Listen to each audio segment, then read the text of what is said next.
अखियों में करेलू कजरवा, तुमसे न हटेला नजरवा।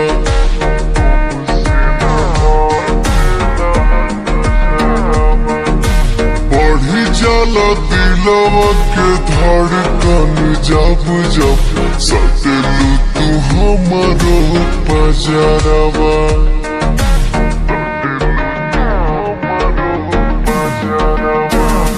कैले बाटे कैसन जादू तोहर लीला रख बिंदिया, उड़िए नु गइल निंदिया, उड़िए नु गइल निंदिया, उड़िए नु गइल निंदिया।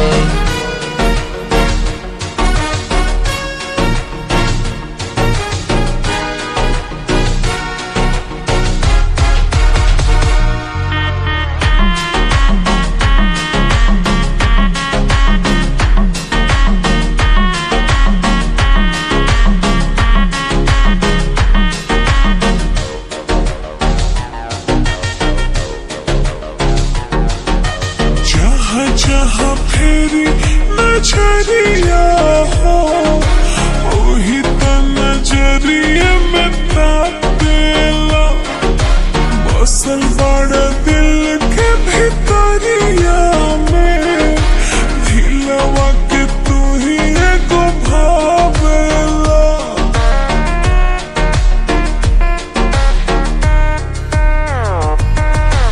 पहिले न कबो ऐसन भइल रहे, मन कुछ कहे और दिल कुछ कहे। जाने अनजान में का हो गइल, राम जाने कुछ ता नया हो गइल। ही नावे कई दिन सारी जिंदगिया,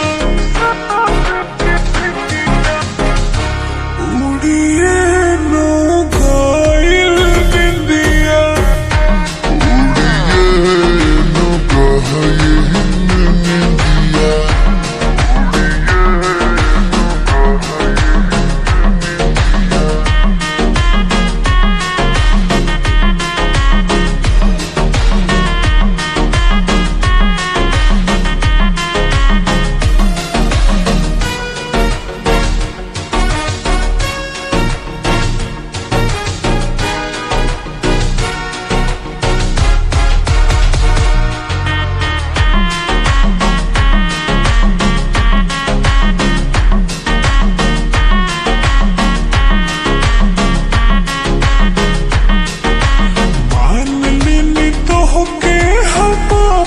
सजन कभी नाम तोहरे जिंदगी, तोहरे बिना कहीं लागे न मन।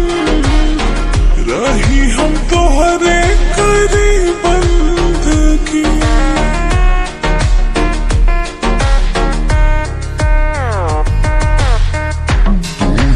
तू हर तड़पन में, हर सांस हर एक धड़कन में। देखी न तुमके करो ही बेचैन, अवेलू नजरिया नया बेना चैन। चाहिए से लागल बट जा तोह से प्रीतिया, उड़िए नो गइल